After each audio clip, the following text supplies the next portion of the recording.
नमस्ते. आज दिनांक 17 ऑगस्ट 2024 लोकसेवेच्या वतीनं आज आम्ही वृक्षारोपणाचं या ठिकाणी आयोजन केले. लोकसेवेच्या वतीनं 1,00,000 वृक्षारोपण आणि वृक्ष संवर्धन उपक्रम राबवला जातोय. त्याच पद्धतीनं दररोज किमान एक सामाजिक उपक्रम सुद्धा सुरू आहे. त्याचा आज 96वा दिवस. आज आमचे मार्गदर्शक आदरणीय कुबेर खिचडे सर यांच्या शुभ हस्ते या ठिकाणी वृक्षारोपण करण्यात येईल. मी सरांनी विनंती करतो की त्यांनी वृक्षारोपण करावं.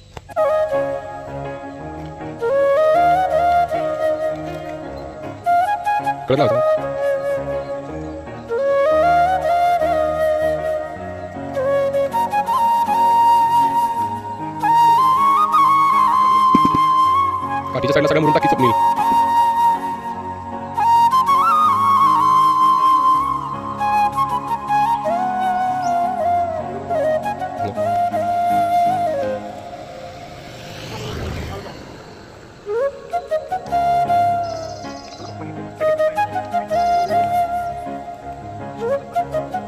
पाणी टाकलं